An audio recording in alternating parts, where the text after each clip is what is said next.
Lalu yang kedua, kamu terlalu condong ke latihan soal tanpa memahami materinya. Nah, ini juga merupakan kesalahan yang besar nih. Jika kamu hanya mengerjakan soal saja, itu jatuhnya kayak hafalan, guys. Kamu harus paham materi soalnya dulu, karena sebenarnya soal ujian masuk PTN itu tidak berubah banyak untuk setiap tahunnya. Hanya mungkin angkanya saja yang berubah. Namun untuk rumus dan materinya tetap sama. Jadi kamu harus paham materinya dulu, baru mengerjakan soal-soal tentang materi tersebut. Hai guys, selamat datang kembali di channel YouTube Kampung Soal bersama saya, Sela.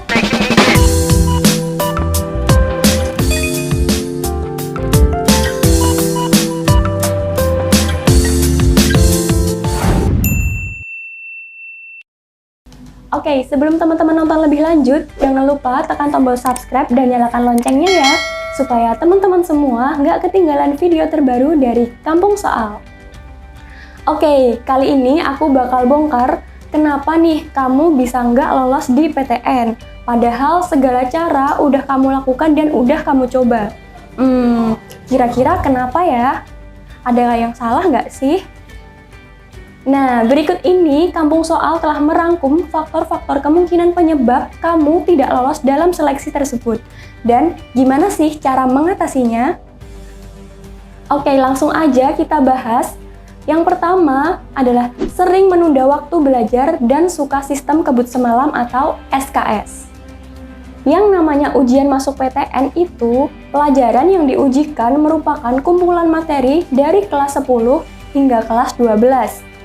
Hanya keajaiban yang bisa membuat kamu bisa menghafalkan materi sebanyak itu hanya dalam satu malam. Idealnya, kamu harus belajar materi ujian masuk PTN sejak masuk kelas 12. Lalu yang kedua, kamu terlalu condong ke latihan soal tanpa memahami materinya. Nah, ini juga merupakan kesalahan yang besar nih. Jika kamu hanya mengerjakan soal saja, itu jatuhnya kayak hafalan, guys. Kamu harus paham materi soalnya dulu, karena sebenarnya soal ujian masuk PTN itu tidak berubah banyak untuk setiap tahunnya. Hanya mungkin angkanya saja yang berubah. Namun untuk rumus dan materinya tetap sama. Jadi kamu harus paham materinya dulu, baru mengerjakan soal-soal tentang materi tersebut. Lalu yang ketiga, hanya mengerjakan soal yang menurut kamu mudah. Mungkin kamu sudah merasa paling pintar karena berhasil mengerjakan beberapa soal. Padahal tanpa kamu sadari, yang kamu kerjakan itu sebenarnya adalah soal yang mudah. Kamu tidak tahu, masih banyak soal yang lebih sulit dan cenderung kamu abaikan. Solusinya adalah kerjakan semua soal apapun itu. Dan jika kamu tidak paham atau tidak mengerti, segeralah minta bantuan kepada orang lain yang lebih mengerti. Mungkin bisa guru, atau teman sebaya, atau orang tua kamu, atau mungkin tentor di tempat kamu bimbingan belajar. Lalu yang keempat, tidak memprediksi jumlah pesaing. Terkadang, karena idealisme semata, kita ngotot untuk mendaftar ke kampus atau jurusan yang memiliki banyak sekali peminat. Hal tersebut boleh kamu lakukan, tapi kamu juga harus mempertimbangkan kemampuanmu. Selain itu, jangan anggap bahwa kamu berasal dari sekolah favorit di kota besar, maka kamu akan memiliki kesempatan lolos yang lebih besar pula. Coba deh cari tahu dulu peminat dan pesaing kamu dari kampus atau jurusan yang kamu minati tersebut. Adapun data-data itu bisa kamu dapatkan di internet dengan merujuk dari peminat tahun-tahun sebelumnya.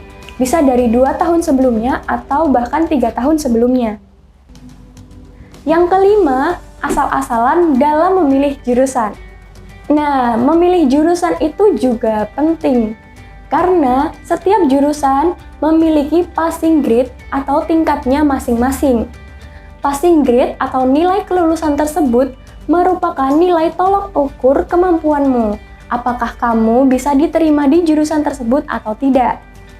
Sebagai contoh, kemampuanmu hanya berada di angka 40, tapi kamu memaksakan diri untuk masuk jurusan dengan passing grade 60. Nah, itu sama saja kamu nekat. Ujung-ujungnya, kamu sendiri yang rugi, karena kesempatanmu akan terbuang sia-sia. Yang keenam adalah mencontek. Nah, ini nih yang biasa dilakukan oleh para siswa di setiap ujian. Hati-hati, pastikan kamu tidak melakukan perbuatan yang ini ya, dan harus tetap jujur. Selain perbuatan yang tidak baik dan tercela, mencontek juga akan merugikan diri kamu sendiri. Nah, biasanya nih, diam-diam pengawas ruangan akan mencatat para peserta ujian yang terlihat mencontek selama ujian berlangsung. Nama mereka pun akan tercatat dan dipastikan tidak masuk daftar peserta yang lolos dalam seleksi SBMPTN ataupun dalam seleksi jalur mandiri. Jadi, jangan pernah melakukan hal ini ya guys. Kalian harus percaya diri aja terhadap kemampuanmu sendiri. Hari gini masih nyontek. Oh no.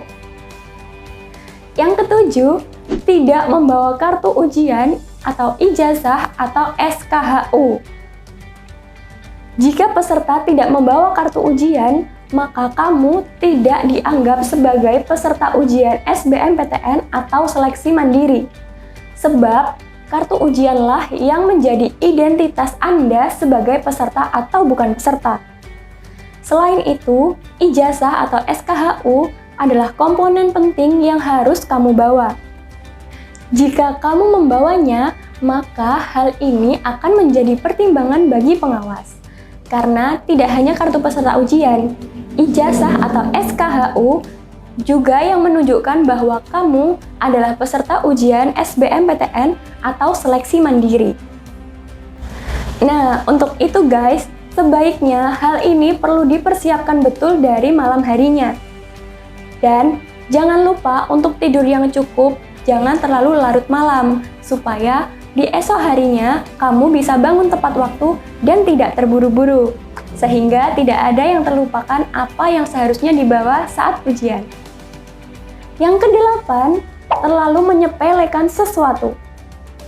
Informasi mengenai jadwal pendaftaran, tryout, dan kesehatan mungkin sering kamu anggap sepele. Padahal, itu termasuk hal yang krusial. Gak mau dong kamu jatuh sakit saat tes karena kelelahan belajar. Selain itu, hal-hal kecil seperti meminta doa restu kepada orang tua dan beramal bisa menjadi nilai positif untuk kamu untuk tenang selama mengerjakan sesuatu. Atau kamu ada cerita lain nih mengenai hal ini, boleh dong bagiin cerita kamu di komentar, biar kita sama-sama bisa evaluasi dan sebagai peringatan juga untuk teman-teman yang lain agar hari ini tidak terjadi. Untuk teman-teman yang gap year, boleh dong bagikan pengalaman kamu selama ujian di tahun lalu. Bagi ceritanya di kolom komentar ya. Kamu juga bisa ceritakan sesulit apa sih soal-soal yang kalian kerjakan di waktu itu. Kalian boleh sharing biar teman-teman yang lain bisa baca cerita kalian di kolom komentar.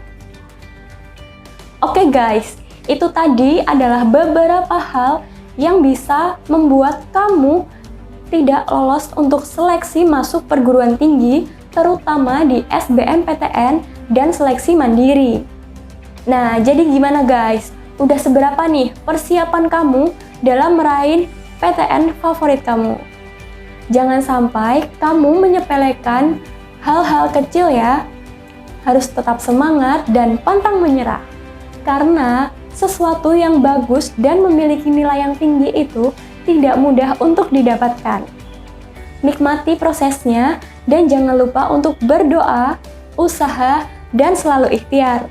Aku di sini akan mendoakan teman-teman semua, semoga usaha dan kerja keras kamu membuahkan hasil yang kamu impikan, dan semoga hasilnya bisa memuaskan.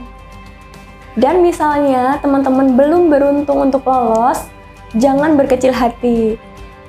Masih ada kesempatan yang lain dan masih banyak perguruan tinggi di Indonesia yang memiliki kualitas yang bagus. Semangat ya! Terima kasih teman-teman karena sudah menonton konten ini hingga akhir. Semoga informasi ini bisa bermanfaat untuk teman-teman semua. Jangan lupa untuk like, komen, subscribe, dan bunyikan loncengnya ya. Serta share video kita ke seluruh sosial media yang kalian punya. Supaya kami di sini makin semangat untuk membuat konten yang bermanfaat bagi kalian. Nah, terus abis ini kira-kira teman-teman semua pengen dibikinin konten tentang apa lagi nih? Komen di bawah ya, kami tunggu. Jangan lupa juga untuk follow di sosial media kita di Instagram, Twitter, dan TikTok kita di @kampungsoal. See ya!